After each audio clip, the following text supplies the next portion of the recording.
Boa tarde, meu nome é Alexandre Nunes, eu sou supervisor de saúde e segurança do trabalho aqui do SESI Senai de Niquelândia. Esse é o evento, a primeira live do setor da área de saúde e segurança do trabalho e meio ambiente que nós estamos realizando. É a realização da FIEG através do SESI. Com muita satisfação teremos alguns convidados aqui para falar sobre o movimento do Outubro Rosa e tirar dúvidas do pessoal que está aí em casa. Vamos iniciar essa live com uma apresentação institucional e posteriormente eu vou fazer aqui a apresentação dos convidados. Então, você que está em casa, vocês que estão aqui presente, fiquem à vontade para perguntar, tirar as dúvidas. Vamos aproveitar esse momento para falar de algo tão importante que é esse movimento do Outubro Rosa. Vamos assistir um vídeo institucional do SESI e na sequência a gente continua com a nossa live.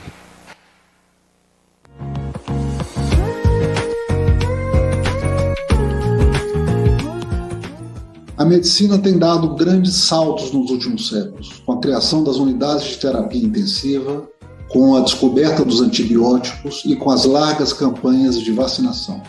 Diminuímos absurdamente os casos de pólio, de tétano, coqueluche, rubéola, e agora temos a oportunidade de fazer o mesmo com a Covid. Vacine-se! A vacina é a nossa maior aposta contra essa pandemia. Só com a vacinação em massa conseguiremos salvar vidas, retomar nossas atividades e voltar a gerar empregos, renda e tranquilidade para as nossas famílias. Por isso, se chegou sua vez de vacinar, mostre seu braço. Não escolha a vacina. Todas protegem. E não deixe de tomar a segunda dose. A sua proteção é a nossa proteção. Salve a sua vida e de todos nós. Vacina é vida. Mesmo após vacinado, continue com as medidas de precaução. Continue usando máscaras, continue com as medidas de segurança com relação ao distanciamento das pessoas. Vamos proteger as nossas famílias, vamos proteger os nossos colegas de trabalho. Então, na hora que chegar a sua vez, vacine. Pessoal, essa é a ideia. Vacinem-se. Segunda dose, terceira dose, não perca tempo. Procure o órgão público da sua cidade e vacine-se conforme a campanha do seu município. Bom, dando sequência na nossa live, estamos aqui hoje com a doutora Edinair da Costa, biomédica, citopatologista, um nome difícil de falar, citopatologista e proprietário do laboratório Hemolab. Doutora, vamos falar hoje do movimento, dessa campanha do Outubro Rosa. O que é essa campanha? O que motivou essa campanha? O que você traz para nós de informação sobre essa campanha do Outubro Rosa? Olá, meninas, tudo bem? Pessoal, boa tarde. Eu quero agradecer o convite, primeiramente, de vocês, de estar falando desse assunto tão importante, né? Que abrange o Outubro Rosa, mas que não podemos esquecer que o ano todo a gente também tem que estar fazendo os exames de prevenção, não só no outubro, porque o outubro ele foi escolhido esse mês sobre o Outubro Rosa, porque geralmente as pessoas têm a questão da procura para estar realizando os exames, porque conseguem descontos. As pessoas dão mais atenção para as mulheres, porque precisa. Mas nós, mulheres, temos que pensar que não é só em outubro que a gente tem que realizar o exame. A gente tem que estar realizando a cada 6 meses, a cada 1 ano, mas depende dos sintomas. Se começar a apresentar alguns sintomas, tem que procurar o tratamento precoce. Ótimo. Quais são os principais sintomas? Quando se fala em sintomas, fazendo o link Outubro Rosa, câncer de mama, principalmente. Mais cedo a gente havia conversado, você falou que isso engloba muito mais do que somente o câncer de mama. Mas, se tratando de sintomas, quais são os principais sintomas e o que mais abrange essa campanha, esse movimento do Outubro Rosa? Então, o Outubro Rosa foi bom porque eles conseguiram colocar junto a questão do câncer de colo de útero. Então, foi um assunto muito valioso, porque as mulheres começaram a observar que o câncer de colo de útero também mata da mesma forma que o câncer de mama. Então, elas começaram a colocar junto. Eu faço a mamografia ou ultrassonografia e junto eu já faço o exame de prevenção, para me saber como que eu estou. E os principais sintomas do de mama pode ser, principalmente quando vai se fazer o toque, que a gente chama, né, a autoavaliação. Caroço, a mama inchada, avermelhada, dolorida. Às vezes o paciente começa a sentir saindo algum líquido fora do normal, da auréola. Então, esses são alguns sintomas.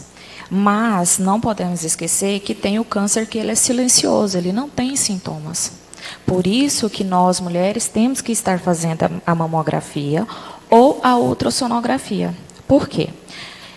Hoje, a sociedade brasileira indica que devemos fazer o exame de mamografia a partir dos 42 anos, 32 anos, depende do médico. Né? Por quê? Porque engloba junto a genética, a história clínica da paciente. Tem paciente que às vezes tem uma mama mais exacerbada, que precisa de uma atenção maior ou não. Então, tudo isso depende do médico. Agora, se o médico acha melhor não fazer a mamografia, ele pode estar indicando a ultrassonografia. Fazendo a ultrassonografia da mama, observando que tem alguma alteração que ele não consegue diagnosticar através da ultrassom, ele pode estar fazendo a mamografia. Então, essa questão de idade é muito relativa. Por quê?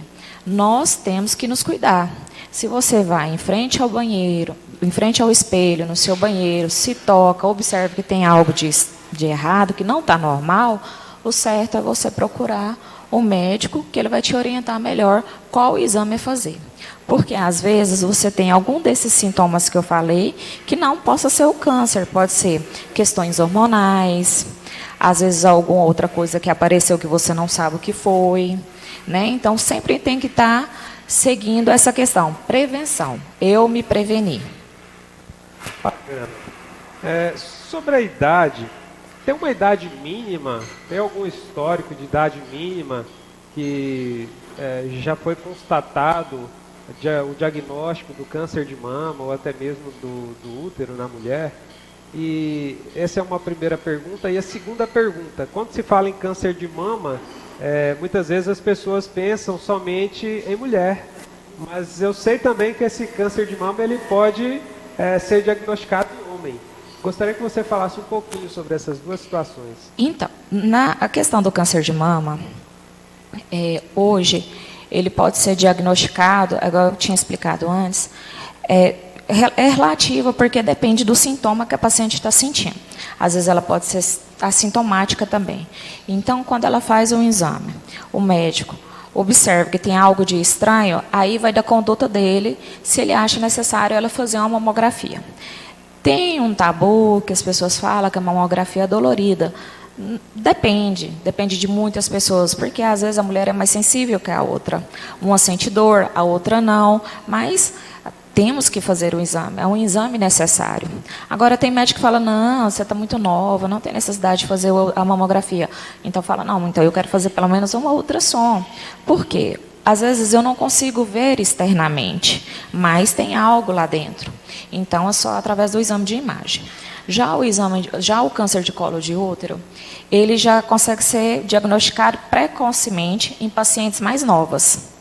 Por quê? Porque ele vem através do HPV e o HPV ele é transmitido sexualmente. Então, a partir do momento que a paciente já começa a ter uma vida sexual ativa, ela já tem que começar a observar essa questão.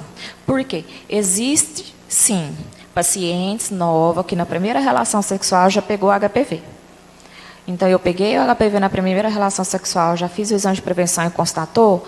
Se eu tratei precocemente, ótimo. Se eu deixei evoluir, rapidão vira o câncer. Então, é muito relativo essa questão. Por quê? O câncer de colo de útero, a paciente pode ter uma vida sexual ativa, menor de idade, mais nova, do que uma pessoa que vai desenvolver um câncer de mama mais tardiamente. Certo. E como que é essa questão do câncer de mama no homem? O câncer de mama no homem hoje, ele está associado a vários fatores. Hormonais, alimentação, genética. Então, o homem ele pensa que ele não pode ter, mas ele pode ter sim. Então, o homem também ele tem que se prevenir.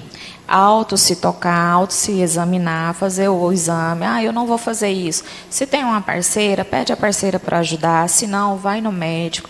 Pede o médico para uma orientação, se vê alguma coisa errada. Porque no homem acontece sim e é bem frequente. Correto. Qual recado você pode passar para os nossos clientes, para o pessoal que está em casa nos assistindo? A questão da vergonha, né? Tem muita gente que tem vergonha, tem um pouco de receio, às vezes tem até a suspeita de estar com essa doença, mas tem aquela vergonha, aquela timidez, às vezes até de contar para o pai, para a mãe. Qual o conselho, o que você pode falar, qual que é o recado que você pode dar para essa pessoa?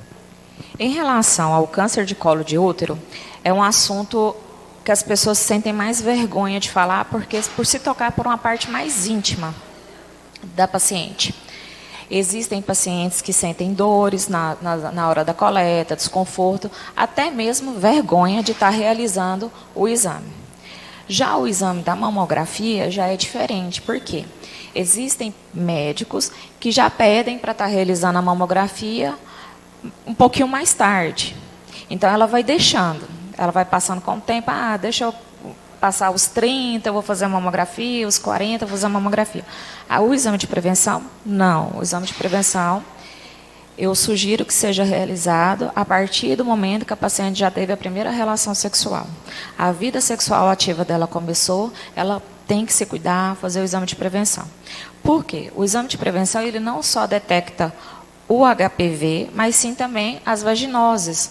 Outros fatores que podem desencadear alguma inflamação do colo do útero, alguma vaginose, que a gente chama de candidíase, que traz um desconforto muito grande para as mulheres, e é realizada através do exame de prevenção. Correto. Você falou aí algumas questões sobre a possibilidade disso ser hereditário. O câncer de mama, ou até mesmo o câncer do colo do útero na mulher, existe essa possibilidade dele ser hereditário, pelo fato do meu pai ter, da minha mãe ter, e isso migrar para os seus filhos, para os seus netos? Existe essa possibilidade? É questão de genética, não é uma coisa que tem que ser. Falar, não, não tem que ser um protocolo. Porque o câncer, ele é uma má formação celular.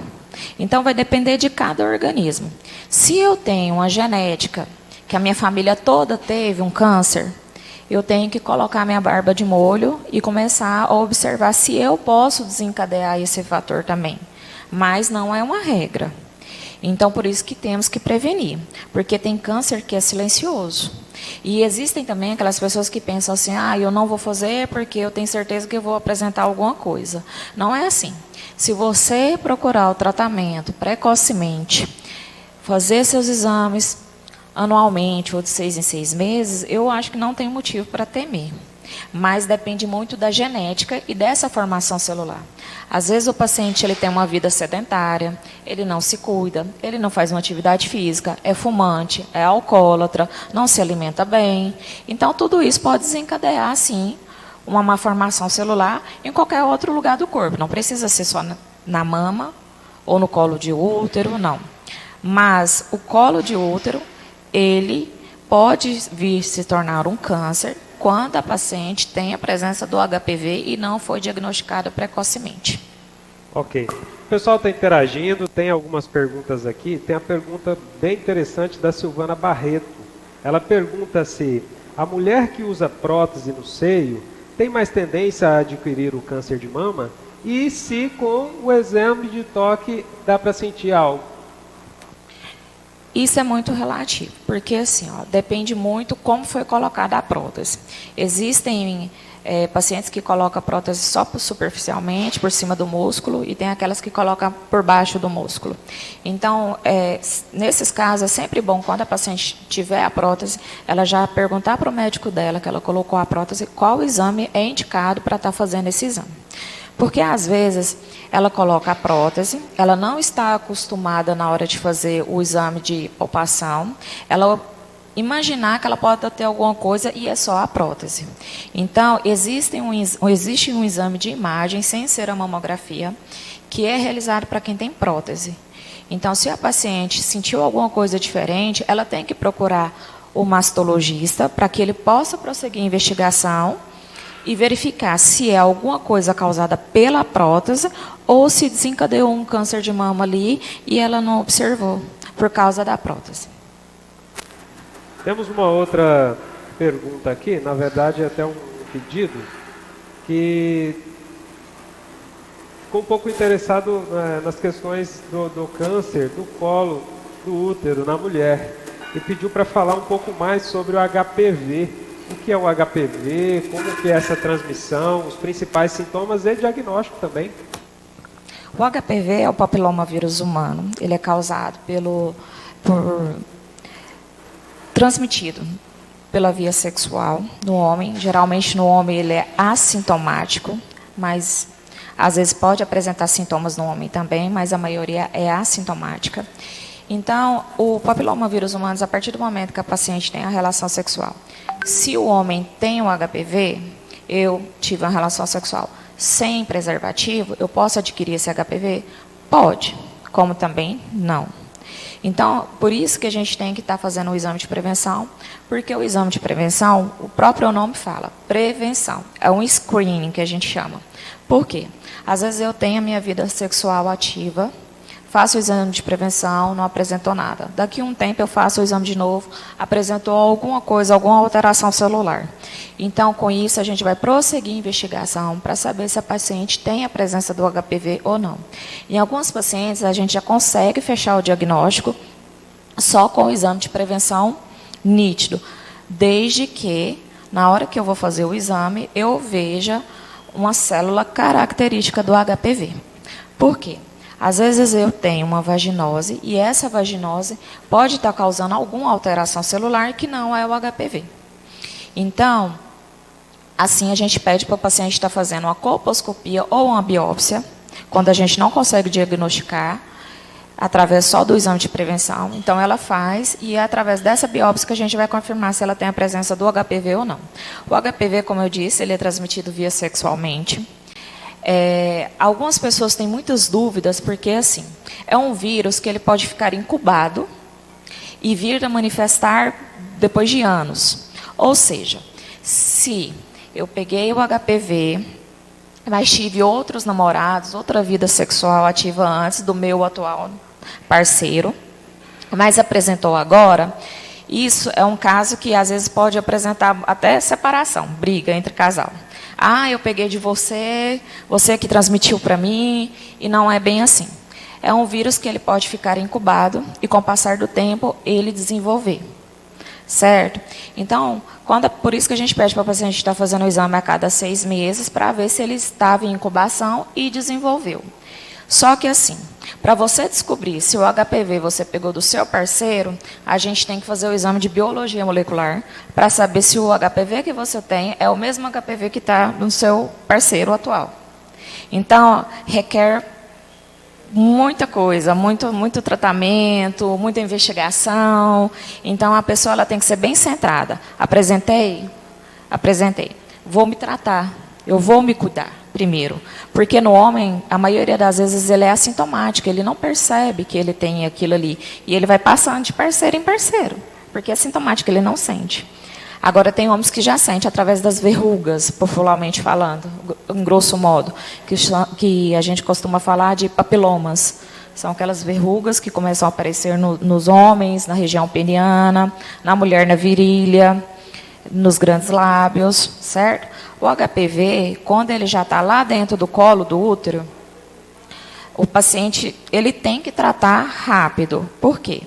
Porque ele pode vir a desenvolver uma questão maior e, com o tempo, desenvolver o câncer. Então, a gente já pede o paciente para tratar precocemente. Então, essa questão da via de transmissão do HPV é via sexualmente. E ressaltando que o HPV a gente não pega só por via sexual. A gente pega também via oral. As verruguinhas na boca, apresentou alguns sintomas, procurar o médico, porque pode evoluir também para o câncer de boca. Bacana. Tem mais uma pergunta aqui, da Leide. Ela está perguntando o seguinte: atividade física ajuda na prevenção contra o câncer de mama?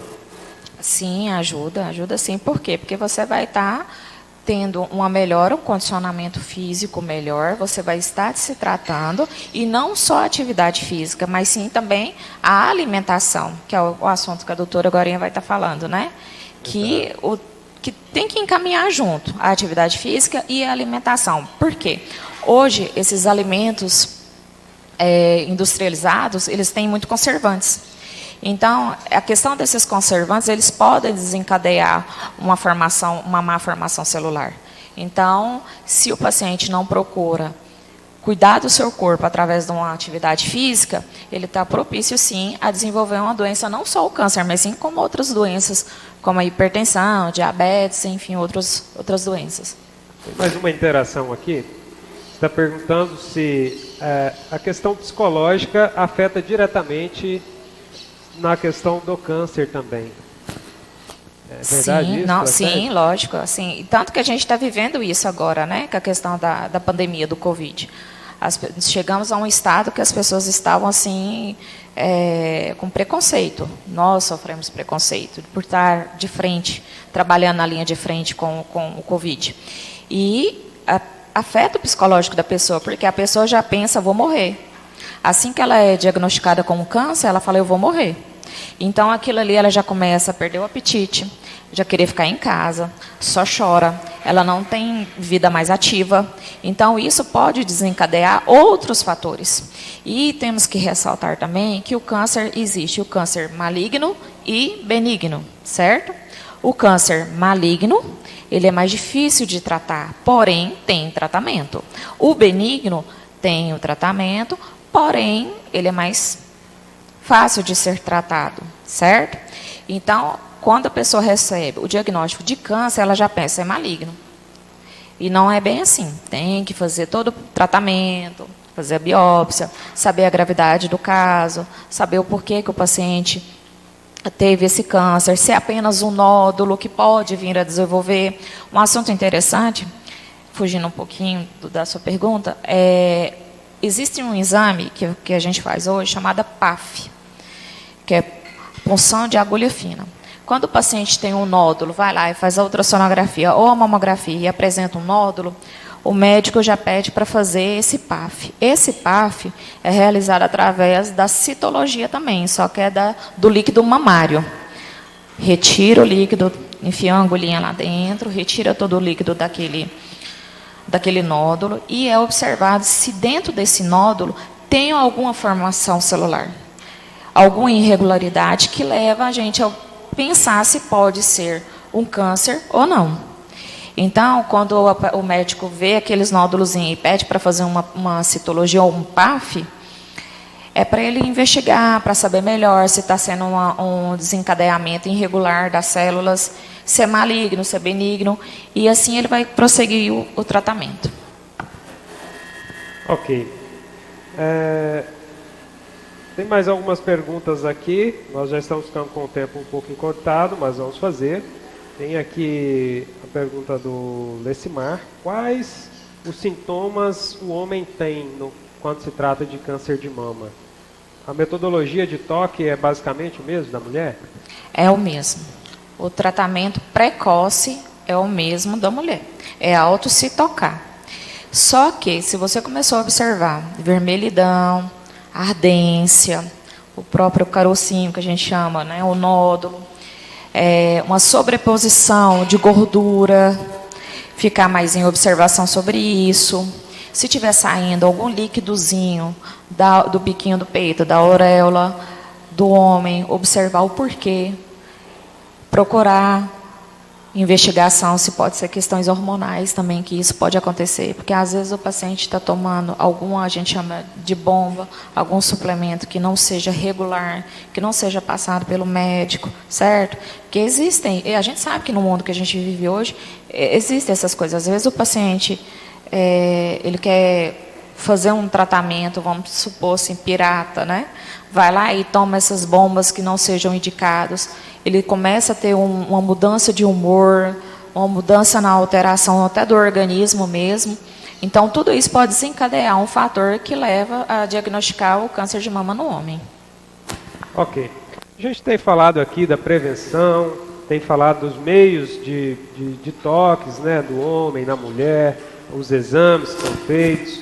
Doutor, uma vez que foi diagnosticado, triste notícia, está de fato diagnosticado com câncer de mama ou do colo do útero, o que fazer? Olha, vamos começar pelo câncer de mama. O câncer de mama, assim que você fez a mamografia, deu a alteração na mamografia, o médico, primeiramente, ele vai pedir para retirar aquele nódulo, ele vai observar primeiro se pode ser retirado. Ele vai fazer uma biópsia daquele material para poder saber qual é a gravidade do câncer. Se tem tratamento, se não tem, se tem metástase, se não tem. Então, a conduta vai ser do médico oncologista. A primeira coisa, eles vão pedir para encaminhar para um mastologista, oncologista, para saber o tipo de medicamento que vai tomar, que tipo de quimioterapia, radioterapia. Então, cada caso é um caso. Porque, às vezes, o paciente só fica em investigação, não precisa nem fazer quimioterapia, nem radioterapia, mas ele precisa retirar aquele nódulo, fazer uma biópsia para saber a gravidade. Já o exame de prevenção, a gente faz o exame de prevenção, se deu uma alteração, a gente segue para a colposcopia e a biópsia.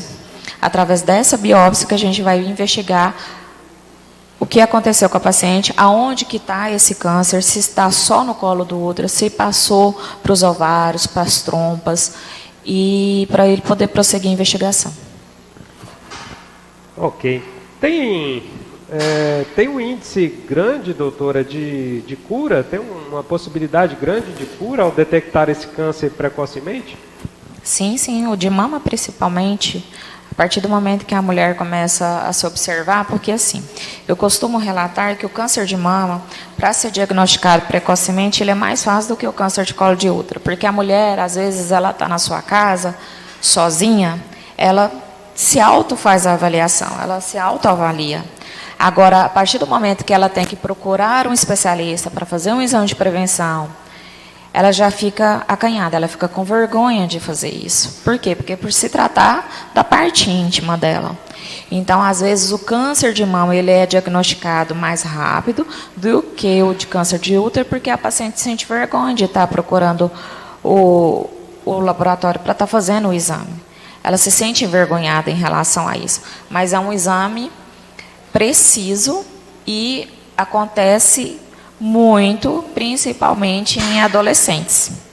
Às vezes a gente pensa, não, é só em adulto, não. A partir do momento que já teve relação sexual, a gente já começa a orientar o paciente que ela tem que estar fazendo o exame de prevenção, porque acontece. Já peguei uma paciente, que a primeira relação sexual dela, ela já teve a presença do HPV, ela quis procurar saber que tipo de HPV é através de biologia molecular, e ela estava com vários tipos de HPV, porque não é só um HPV, são vários subtipos, né? Então, mas foi tratada precocemente e está super bem hoje. Bacana. Bom, eu tenho aqui uma última pergunta, que é de uma pessoa também que está nos assistindo. Ela pediu aqui para fazer, na verdade, para fazer uma correlação se o HPV tem sintomas parecidos aí com herpes, e se tem um meio de transmissão, são mais ou menos parecidos, bem como sintomas e tratamentos. Eles são bem parecidos, sim. Só que a herpes, ela causa, se for na região da boca, a herpes ela causa ardência, causa uma ferida, mas para a gente saber, a gente tem que fazer o exame para poder diagnosticar melhor se é o vírus da herpes, do Epstein-Barr, ou se é o HPV. Bacana. A gente agradece imensamente a doutora Ednair da Costa, biomédica, citopatologista, pela sua presença, pelos seus esclarecimentos. E agradecemos ainda a sua cortesia. Nós temos aqui 3 exames de prevenção que serão sorteados para as pessoas que estão aqui nos assistindo. E quem está fazendo o sorteio é o nosso amigo Lecimar. Pode trazer, Lecimar. Pode trazer aqui, a gente vai fazer o sorteio. Nós temos aqui, vamos sortear os 3 de uma vez, né? Vamos sortear os 3. Nós temos aqui o número 10. Número 10. Você acaba de ganhar um exame de prevenção lá no laboratório Hemolab. Parabéns. Vamos para mais um sorteio, para mais um exame de prevenção lá no laboratório Hemolab. Número 21. Número 21. Número 21. Parabéns, você acaba de ganhar uma cortesia, um exame de prevenção lá no laboratório Hemolab, com a doutora Ednair. Exato. Vamos para mais um número sorteado. Dessa vez, o número 11. Número 11. Parabéns, Jéssica, você acaba de ganhar um exame de prevenção lá no laboratório Hemolab. Pode posar para a fotinha. Exato.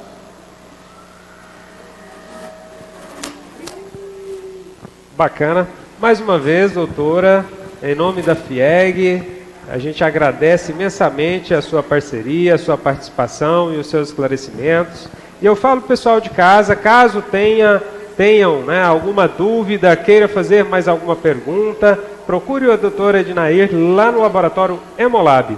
Ela estará com toda a sua equipe para atender vocês e tirar as dúvidas e fazer exames e, se for o caso, diagnosticar e indicar os profissionais adequados para o tratamento.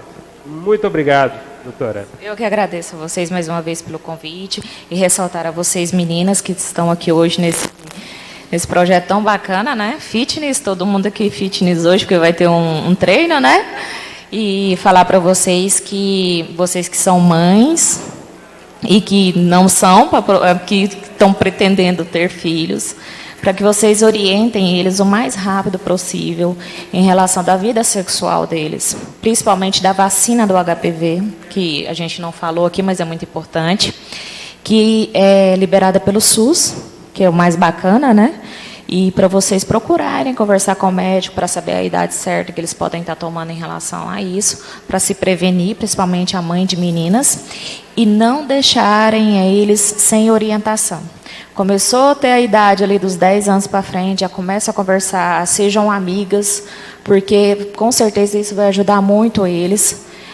Falar mesmo sobre anticoncepcional, sobre a vida sexual deles, não deixar, porque acontece, sabe aquele 1%? É aquele 1% que causou a pandemia. Então a gente tem que pensar, é 1%, mas é esse 1% que causa todo esse estrago que aconteceu aí no mundo. Então, assim, conversem bastante com eles. Qualquer coisa que vocês tiverem à disposição para conversar com vocês. Obrigada.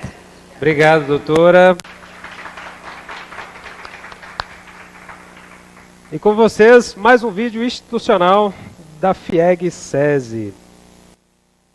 Por que estudar no SESI? Porque no SESI formamos campeões. Aqui no SESI eu aprendi a fazer um robô. Por que estudar no SESI? Porque no SESI formamos campeões. Aqui no SESI eu aprendi a fazer um robô. As salas de aula são espaçosas e climatizadas o suficiente para a gente ter um bom aprendizado. E tem espação para fazer atividade física. Nas salas makers, a gente pode partir de uma aula teórica para a prática. E o mais importante, a gente consegue aprender tudo de uma forma muito interativa e divertida. Aqui no SESI eu aprendo português, inglês e também programação. Antes de entrar no SESI, minha filha não sabia que profissão seguir. Hoje ela já sabe, vai ser engenheira de software. Eu sou campeã e você também pode ser. Traga o seu filho para o SESI, nós faremos dele um campeão.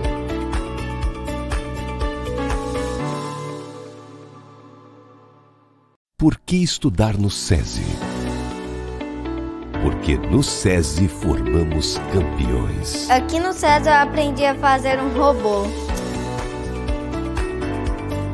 As salas de aula são espaçosas e climatizadas o suficiente para a gente ter um bom aprendizado. E tem espação para fazer atividade física. Nas salas makers, a gente pode partir de uma aula teórica para a prática. E o mais importante, a gente consegue aprender tudo de uma forma muito interativa e divertida. Aqui no SESI eu aprendo português, inglês e também programação.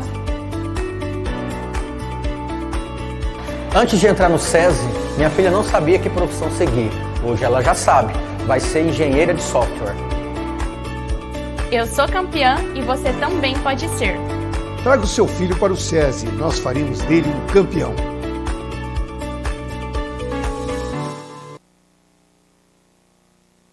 Por que estudar no SESI?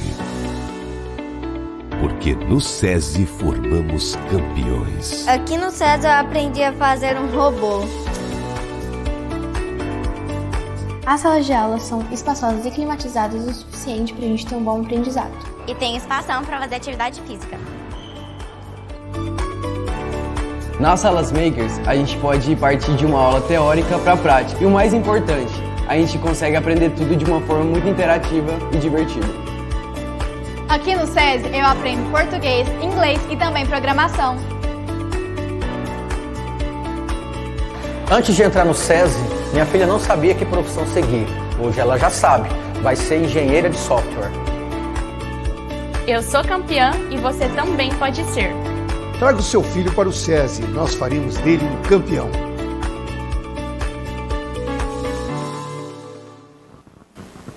Traga o seu filho para o SESI, faça dele um aluno campeão. Venham nos conhecer, venham fazer uma visita na nossa escola, no nosso complexo educacional de saúde, lazer, educação e conheça as nossas estruturas e os profissionais de alta qualidade que estão aqui para recebê-los. Dando sequência na nossa live, estamos aqui agora com a doutora Ariane Moreira, nutricionista. Ela que está com o tema Sua Vida Está em Suas Mãos.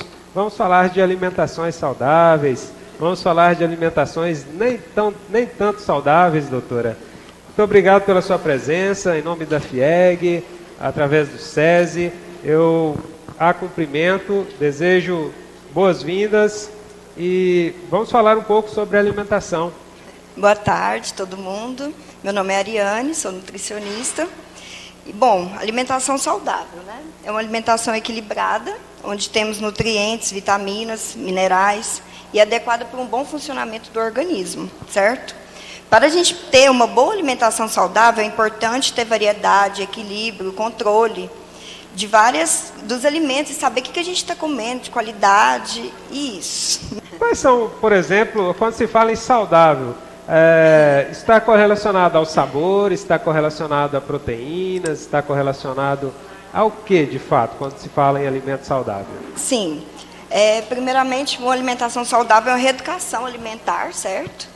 Sim. Que a gente pode manter comendo tudo e em pequena quantidade. E assim, proteína, carboidratos, lipídios, tudo a gente pode tentar equilibrar. Ter uma dose. Isso. Está ser dosado. Bacana. Quando se fala em comer de tudo, isso inclui também aquela gordurinha, inclui também o refrigerante, inclui também aquela cervejinha. Qual que é essa aí, doutora? Então, é assim, em pequena quantidade a gente pode tentar manter comendo bem, né? Ter uma alimentação saudável. Sem a gordurinha, sem o refrigerante, sem a cerveja. Certo. E o que é aquilo que é saudável, que pode esbanjar? Pode comer sem preocupação, pode comer que não vai te fazer mal? Bom, os alimentos, proteína, carboidratos bons, né? Que são alface, tomate, uma cenoura. Nós estamos falando, pessoal, de alimentação saudável. Para você que está chegando agora na nossa live. E hoje o tema é Outubro Rosa e, obviamente, totalmente ligado ao assunto está a questão da alimentação e nós estamos falando aqui de alimentação saudável. E doutora, o que é aquilo que precisa ser evitado? Não é bem-vindo. Você falou que pode comer, mas aquilo que sabe-se que não é bem-vindo, vai te fazer mal de uma forma direta. Sim, uma gordura em excesso faz mal, né? A gente pode ter alimentos também para prevenir o câncer. Podemos ter alimentos para dar energia para uma alimentação, um exercício. Quando se fala em educação alimentar, o que está querendo dizer com educação alimentar? Educação alimentar é a gente ter tudo em pequena quantidade e tentar comer da melhor forma possível. Vamos fazer um intervalo, já já a gente retorna. Por que estudar no SESI?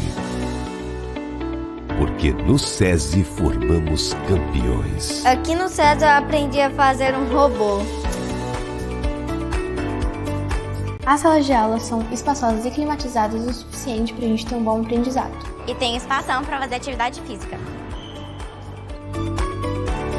Nas salas makers, a gente pode partir de uma aula teórica para a prática. E o mais importante, a gente consegue aprender tudo de uma forma muito interativa e divertida. Aqui no SESI eu aprendo português, inglês e também programação. Antes de entrar no SESI, minha filha não sabia que profissão seguir. Hoje ela já sabe, vai ser engenheira de software. Eu sou campeã e você também pode ser. Traga o seu filho para o SESI, nós faremos dele um campeão.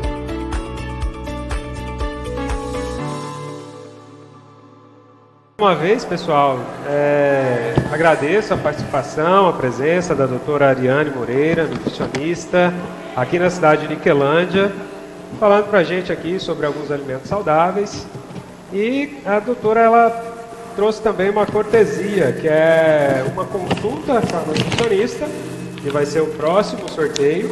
E na sequência nós temos mais um brinde, que também vai ser sorteado, que é um kit lá da Drogaria Ribeiro. Obrigado, pessoal da Drogaria Ribeiro, por nos fornecer esse kit. E a gente vai sortear aqui para o pessoal que está nos assistindo. Vamos lá, doutora. Vamos sortear o primeiro, que é uma consulta com a nutricionista.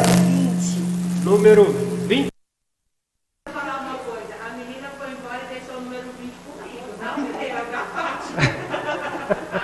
Não vale, hein? Não vale, hein? Pode vir buscar. A Fátima saiu e deixou ali a Carmen, deixou a Carmen encarregada de... Tudo bem.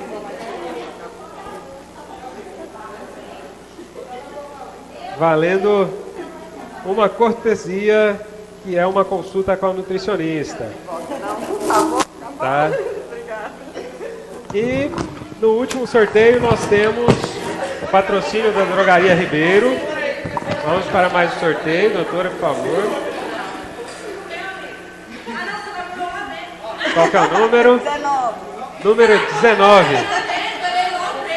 Número 19. Esse que é um kit lá da Drogaria Ribeiro.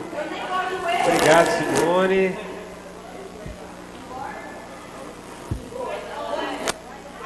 Isso, pode pousar para a foto. Obrigado, pessoal da Drogaria Ribeiro.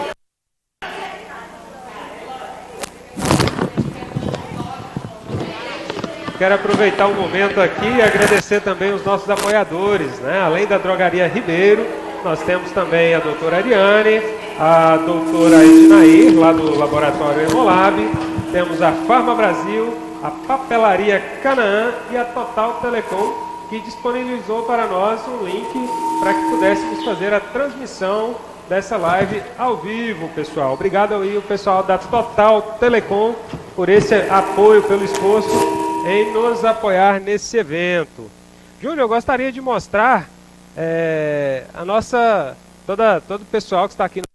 Antes, agradecer mais uma vez aqui a participação da doutora Ariane Moreira. E aqui nós temos a Academia do SESI. A Academia do SESI está promovendo nesse mês de novembro, outubro e novembro, o projeto Seca a Barriga. Seca a barriga para você que quer ficar fininha, quer ficar fitness. Nossos profissionais, Lecimar, Simone, está aqui com esse projeto. De vez em quando eu vejo só os stories. O pessoal está ralando, o pessoal está suando e está secando a barriga. Esse é o momento, essa é a intenção. Quero aproveitar o momento também, agradecer a todos os funcionários, aqueles que tiveram à frente desse serviço, Lecimar, Simone, o Luzenir, que sem vocês nada disso aconteceria. E quero agradecer também a todos os clientes do SESI que acreditam e confiam no projeto, né, que foi elaborado pela equipe, nesse projeto Seca a Barriga, e oriento que daqui a pouquinho o professor Lecimar já vai preparar ali um circuito especial para vocês hoje. Então preparem-se, porque hoje o Seca a Barriga vai ser dobrado, não é isso, professor Lecimar? Bacana, pessoal. A gente agradece também a todos vocês que tiraram um pouquinho do seu tempo para nos assistir e falar desses assuntos tão interessantes e necessários também. E já adianto que o mês de novembro está chegando, e aí é a vez de falar dos homens com Novembro Azul. Novembro Azul também teremos live e falaremos sobre o câncer de próstata, mais voltado para a questão masculina. Então, fiquem atentos, acompanhem na rede social, todas as dúvidas, todas as perguntas que tiverem, pode fazer via chat ou mesmo presencial aqui na unidade ou por mensagem de WhatsApp. A gente está à disposição. Mais uma vez, doutora, obrigado. Obrigado a todos vocês pela participação. E a gente encerra por aqui, Júnior, essa live.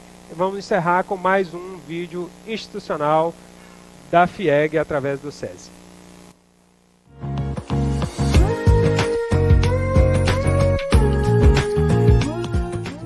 A medicina tem dado grandes saltos nos últimos séculos, com a criação das unidades de terapia intensiva, com a descoberta dos antibióticos e com as largas campanhas de vacinação. Diminuímos absurdamente os casos de pólio, de tétano, coqueluche, rubéola, e agora temos a oportunidade de fazer o mesmo com a Covid. Vacine-se. A vacina é a nossa maior aposta contra essa pandemia. Só com a vacinação em massa conseguiremos salvar vidas, retomar nossas atividades e voltar a gerar empregos, renda e tranquilidade para as nossas famílias. Por isso, se chegou sua vez de vacinar, mostre seu braço. Não escolha a vacina. Todas protegem. E não deixe de tomar a segunda dose. A sua proteção é a nossa proteção. Salve a sua vida e de todos nós. Vacina é vida. Mesmo após vacinado, continue com as medidas de precaução. Continue usando máscaras, continue com as medidas de segurança com relação ao distanciamento das pessoas. Vamos proteger as nossas famílias, vamos proteger os nossos colegas de trabalho. Então, na hora que chegar a sua vez, vacine.